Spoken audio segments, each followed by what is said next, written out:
এই দেখুন, আমাদের রাস্তা তৈরি হবে, সেই কারণে পিচ গলানো হচ্ছে। আপনাদের দেখাচ্ছি কি আগুন দেখুন, লোহাও বোধহয় গলে যাবে। ভাই কি করছো গো? পিচ গলাচ্ছ? পিচ গলাচ্ছ? আচ্ছা, দেখুন কি আলো, প্রচণ্ড গরম এই জায়গাটা। আর এই গরমে এই ছোট ছোট ভাইরা কাজ করে।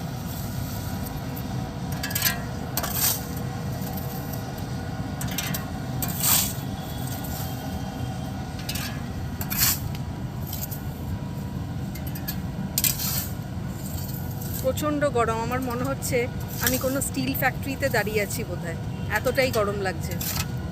আর এরা দেখুন প্রায় সারা রাত ধরে এই কাজ করবে।